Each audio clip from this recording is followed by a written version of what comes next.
आज हम बात करेंगे आर्टिकल 20 के बारे में और आर्टिकल 20 को समझने की कोशिश भी करेंगे। अगर हम देखें आर्टिकल 20 किस बारे में बात करता है? आर्टिकल 20 बात करता है कि अगर कोई आदमी किसी तरह का जुर्म करता है, तो जब वो जुर्म करता है, तो उस जुर्म करने के बाद कॉन्स्टिट्यूशन उसे किस तरह की प्रोटेक्शन प्रोवाइड करता है और जो ये प्रोटेक्शन प्रोवाइड की जाती है, ये किसको अवेलेबल हो सकती है? क्या ये कंपनीज को भी अवेलेबल रहेगी? क्या ये भारत के नागरिकों के लिए ये प्रोटेक्शन अवेलेबल रहेगी या फॉरेनर जो आपके पास है क्या उनके लिए भी अवेलेबल रहेगी? तो इसको थोड़ा समझने की कोशिश करेंगे। अब यहां पे देखते हैं, हमें ये बहुत अच्छे से पता है कि जो आर्टिकल 15, 16, 19, 29 और 30 है, इन आर्टिकल के अंदर जो फंडामेंटल राइट दिए गए हैं, वो फंडामेंटल राइट्स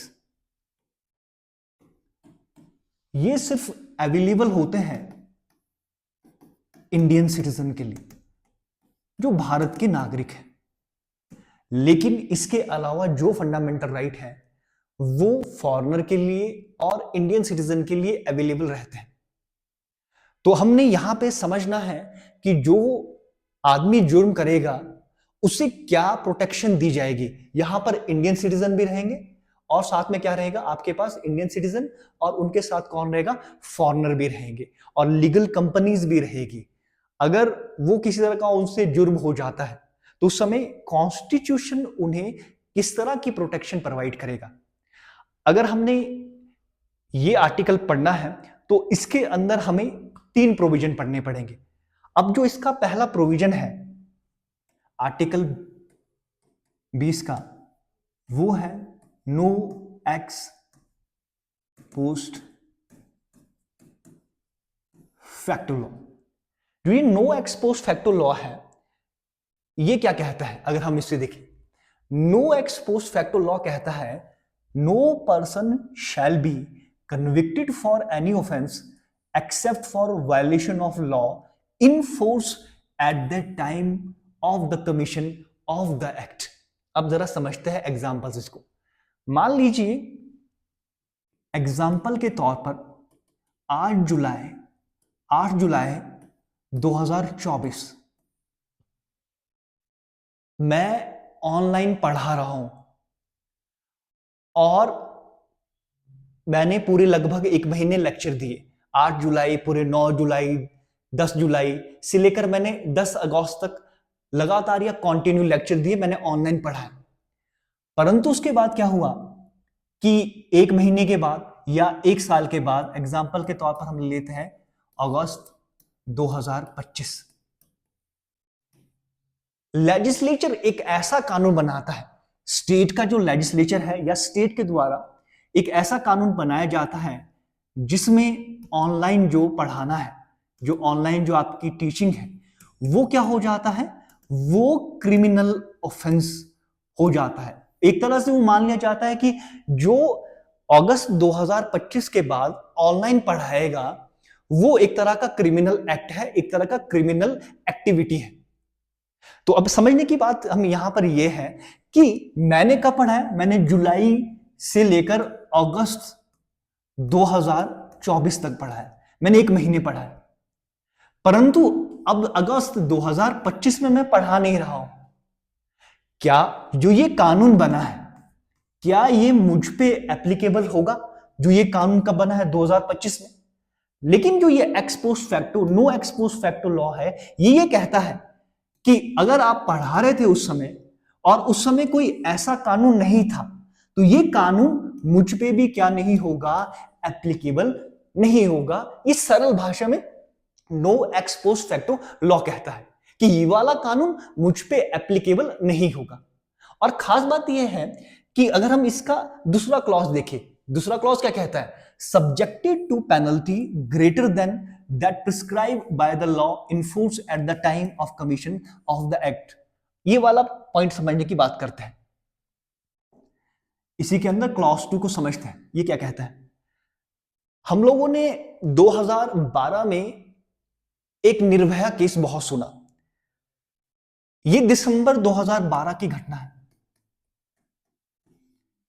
निर्भया का गैंगरेप किया गया दिल्ली के अंदर, और ये इतना ब्रूटल था कि पूरे भारत के लोग निर्भया को न्याय दिलाने के लिए सड़कों पर उतर गए। और निर्भया के जो दोषी थे उनमें से जो अडल्ट थे उन्हें तो सजा होगी, परंतु उस समय उनमें से कुछ लोग, या कुछ एग्जाम्पल के तौर पर हम एक आदमी को लेते हैं। अगर एक आदमी जुवेनाइल था, जुवेनाइल का मतलब एक जो था उसमें से जो क्रिमिनल जो एक्टिविटी में इंडल्ज था उसकी आयु 18 साल से कम थी। और उस समय अगर कोई 18 साल से कम आयु वाला किसी भी तरह का कोई भी क्राइम करता था तो उसके लिए हमारे देश में कानून था जिसे बोलते हैं जुवेनाइल जस्टिस एक्ट 2000। इसके तहत उस 18 साल से कम वर्ष के आदमी को या उस बच्चे को कोई गंभीर सजा हम नहीं दे सकते थे। उसके लिए जो मैक्सिमम पनिशमेंट था, मैक्सिमम पनिशमेंट उसके लिए 3 साल की सजा थी। वो सजा भी किस तरह की थी, उसे रिफॉर्म हाउस में भेजा जाना था या होम में। इसका मतलब है सुधार गृह में भेजा जाना था उस बच्चे को। अब सोचने वाली बात है कि अगर कोई आदमी इतना हीनियस क्राइम कर रहा है और उसकी 18 साल की आयु है, 18 साल से कम व्यक्ति का आयु का वो आदमी है, और वो इतना ब्रूटल और इतना हीनियस एक्टिविटी में इंडल्ज है, और उस समय का जो कानून था, 2000 का जो कानून था, जुवेनाइल जो जस्टिस एक्ट था, वो साफ तौर पर ये कहता था 18 साल से कम व्यक्ति के या आयु के बच्चे के लिए जो मैक्सिमम पनिशमेंट है वो 3 साल से ज्यादा का नहीं हो सकता। पनिशमेंट भी उसमें साफ तौर पर यह लिखी गई थी कि उस बच्चे को सुधार गृह में भेजा जाएगा। जब बहुत सारे इस कानून को देखा गया और बहुत सारा ये पाया गया कि कानून में कोई ना कोई कमी है और इस कानून को क्या होना चाहिए, समय के साथ बदलना चाहिए। अब उस समय इन लोगों ने तो ये एक्ट कर दिया था। ये एक्ट कब कर दिया था, एक तरह से उन लोगों ने जुर्म कब किया, 2012 में। और इस जुवेनाइल जो जस्टिस एक्ट है 2000 वाला, इस जुवेनाइल जस्टिस एक्ट में जो बदलाव हुआ वो बदलाव हुआ 2015 में। अब जो 2015 में इस जुवेनाइल जस्टिस एक्ट में जो बदलाव हुआ, उस बदलाव में ये कहा गया कि अगर कोई बच्चा 16 से 18 साल की वर्ष का है और अगर इस तरह का हीनियस क्राइम करते, इस तरह का ब्रूटल एक्टिविटी या इस तरह की ब्रूटल क्राइम करते हुए पाया जा रहा है, तो उसे क्या कंसीडर किया जाएगा, उसे अडल्ट कंसीडर किया जाएगा। अब खास बात यह थी, जो ex post facto, no ex post facto है, इसका सेकंड क्लॉज क्या कहता है? सेकंड क्लॉज ये कहता है कि उस समय जो आपके पास लॉ एप्लीकेबल होगा, मान लीजिए कि जो ये जुवेनाइल थे, जो 18 साल से कम आयु की उम्र के जो व्यक्ति थे, जो निर्भया केस में इंडल्ज थे, क्या इन्हें नए जो आपके पास नया लॉ है, जो नए लॉ में चेंज आया है, क्या उसके तहत इनको सजा होगी, या इनको जो जुवेनाइल जस्टिस एक्ट 2000 का था जिसमें बदलाव नहीं हुआ था 2012 में, क्या उसके तहत सजा होगी? तो इसीलिए जो ये सेकंड क्लॉज है, सेकंड क्लॉज बात यही करता है कि जब आपने कोई क्राइम किया है, उस समय जो आपके पास लॉ होगा, उस समय जो लॉ अवेलेबल होगा, उससे के तहत ही क्या किया जाएगा, आपको पनिशमेंट दी जाएगी। इसीलिए जो अमेंडमेंट 2015 में हुआ, वो अमेंडमेंट किस पे एप्लीकेबल नहीं होगा, जो ये लोग थे हीनियस क्राइम करने वाले। तो ये सोचने वाली बात थी। तो ये वाला क्या हो गया, क्लॉज 2 हो गया। अब क्लॉज 2 के साथ साथ एक चीज खास यहां पे और ध्यान रखना है। खास चीज का ध्यान ये रखना है कि जो क्रिमिनल लॉ है, अगर आप कोई भी क्रिमिनल एक्टिविटी अगर आप कर रहे हैं और उस क्रिमिनल एक्टिविटी में क्या है, आपके पास क्रिमिनल एक्टिविटी आपके द्वारा की जा रही है, उसका जो इफेक्ट होगा उसका इफेक्ट आपके पास रिट्रोस्पेक्टिवली होगा। अब ये रिट्रोस्पेक्टिवली यूज किया गया है आपकी बुक में, इसका मतलब क्या है? इसका मतलब ये है कि मान लीजिए अगर क्रिमिनल एक्टिविटी आपके पास आप कर रहे हैं और उस समय के उस टाइम पर अगर कोई लॉ है, उसी के तहत ही आपको क्या किया जाएगा, आपको पनिशमेंट दी जाएगी।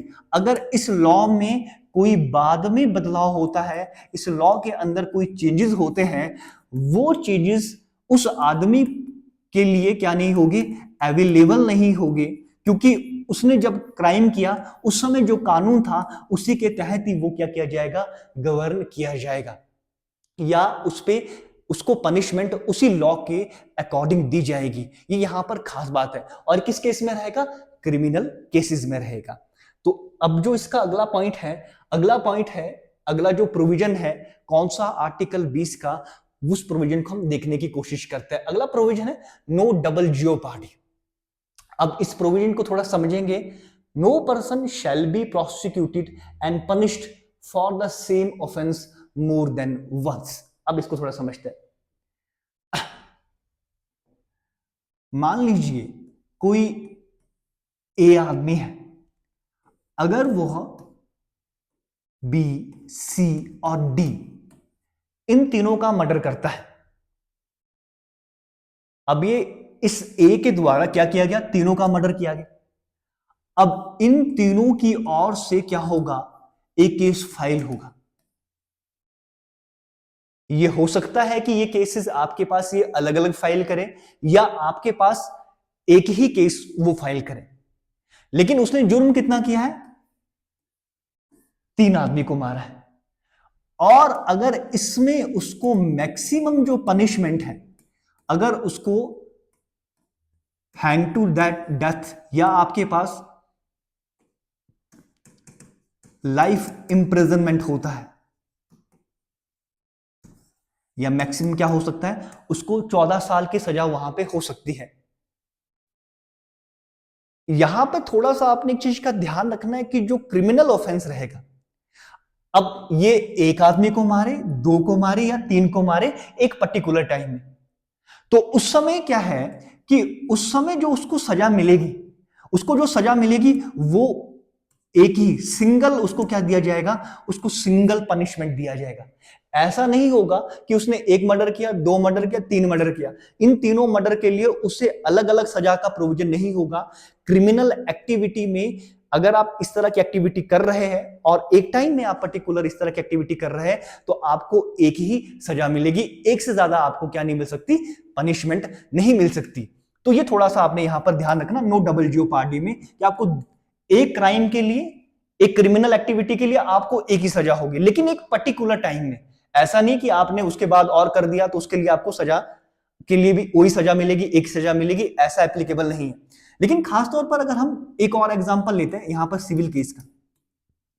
मान लीजिए कोई आईएएस अधिकारी है, आईएएस अधिकारी 200 करोड़ की अगर घूस लेते हुए पकड़ा गया, उसने क्या लिया, रिश्वत लिया 200 करोड़ रुपए का, तो उस स्थिति में क्या इस आदमी के ऊपर, जो आईएएस अधिकारी है, क्या इनके ऊपर एक से ज्यादा केसेस हो सकते हैं एक जुर्म करने के लिए? उसको समझेंगे थोड़ा सा।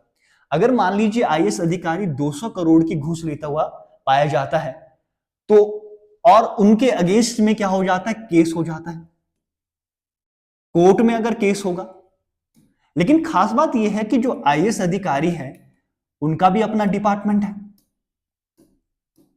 अब इन्होंने जुर्म तो क्या किया, 200 करोड़ की घूस ली। अब 200 करोड़ के लिए इनका एक केस कहां पे चलेगा, कोर्ट में चलेगा, और दूसरा केस कहां पर चलेगा इनका, डिपार्टमेंट। अब डिपार्टमेंट क्या करेगा, डिपार्टमेंट इनको आईएएस की नौकरी से हटा देगा, और साथ में एग्जांपल के तौर पर मान ले जो कोर्ट है, कोर्ट इन्हें क्या देगा, लगभग 7 साल की अगर इन्हें सजा दे देगा। तो यहां पे क्या हो गया, ये सिविल केस के अंदर एक आदमी को एक तरह के जुर्म करने के लिए क्या दे दी गई, 2 सजाएं दे दी गई। ऐसा कैसे हो गया?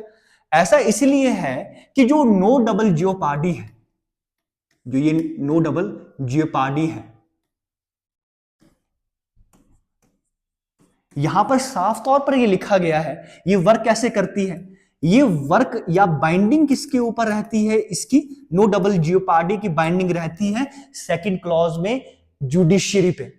जुडिशरी एक ऑफेंस के लिए एक ही सजा दे सकती है, ये जुडिशरी के ऊपर बाइंडिंग है सिविल केसेस में भी। परंतु यहां पर क्या हो सकता है कि साथ में जो आपके पास डिपार्टमेंटल इंक्वायरी है, जो ये डिपार्टमेंट है, ये डिपार्टमेंट भी क्या कर सकता है, आईएएस अधिकारी को सजा दे सकता है। क्योंकि ये जो आपके पास एक्ट है ये किसको रोक रहा है, सिर्फ ये रोक रहा है बाइंडिंग किस पे लगा रहा है, बाइंडिंग लगा रहा है जुडिशरी पर।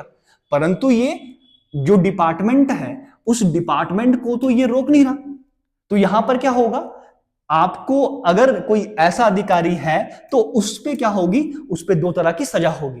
अगर हम पिछला क्लॉज समझे, no ex post facto law को समझे, ये जो no ex post facto law है ये किस पे बाइंडिंग लगाता है, ये बाइंडिंग लगाता है लेजिस्लेचर के ऊपर, कि लेजिस्लेचर को ऐसा ही कानून बनाना पड़ेगा जो क्या होगा, जिसमें आपके पास रिट्रोस्पेक्टिव जो आपकी एक्टिविटीज है या रिट्रोस्पेक्टिव जो इफेक्ट है वो आप नहीं दे पाएंगे। एक तरह से no ex post facto law के अंदर मोटे मोटे तौर पर जो आप ये जो एक्ट है या एक तरह का जो आर्टिकल 20 है वो बाइंडिंग कर देगा किसकी, लेजिस्लेचर की। और थर्ड में आपके पास जो सेकंड है, जो सेकंड है नो डबल जी पार्टी, वो किस पे बाइंडिंग लगाएगा, जुडिशरी पे, कि जुडिशरी क्या करेगी आपके केस में सिर्फ एक क्राइम के लिए एक ही सजा देगी सिविल केसेस में भी, लेकिन वो इस चीज को नहीं रोक सकती कि डिपार्टमेंटल इंक्वायरी भी वहां पे हो सकती है, वो चीज रोकी नहीं जाएगी। अब इसके बाद जो थर्ड है, इसमें थर्ड जो पॉइंट रहेगा no self incrimination. No self incrimination का मतलब यहां पर बहुत सरल है। इसका मतलब यह है कि आप अपने केस में, अगर आप पे किसी तरह का केस हो गया, आप उस केस में आप स्वयं गवाही नहीं दे सकते।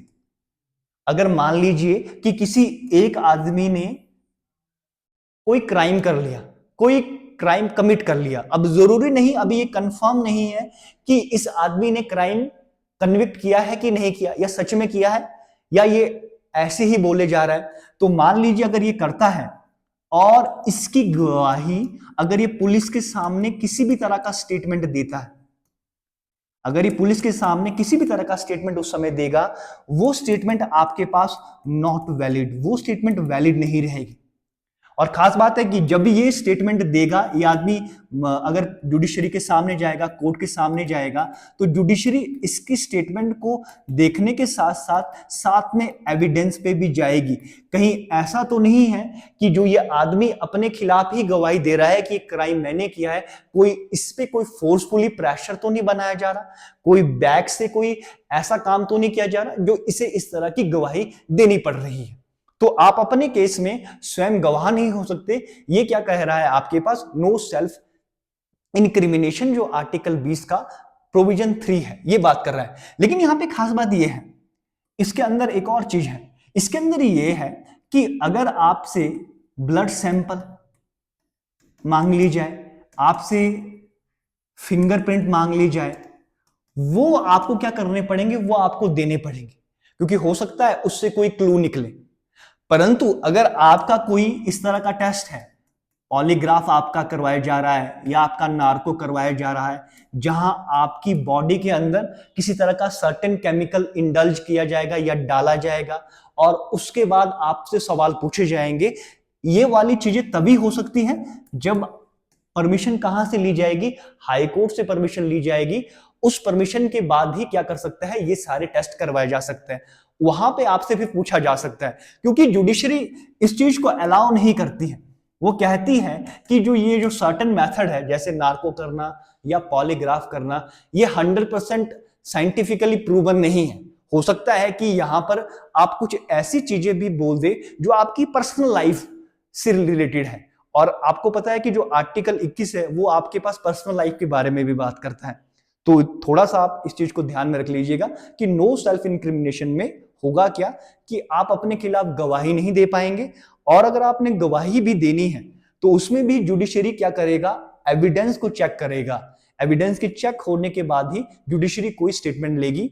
और साथ ही साथ में अगर आप पुलिस के सामने कोई स्टेटमेंट दे रहे हैं, वो स्टेटमेंट ऑथेंटिक नहीं मानी जाएगी, क्योंकि वो स्टेटमेंट किसी भी प्रेशर में आकर कभी भी दी गई हो सकती है। Thank you.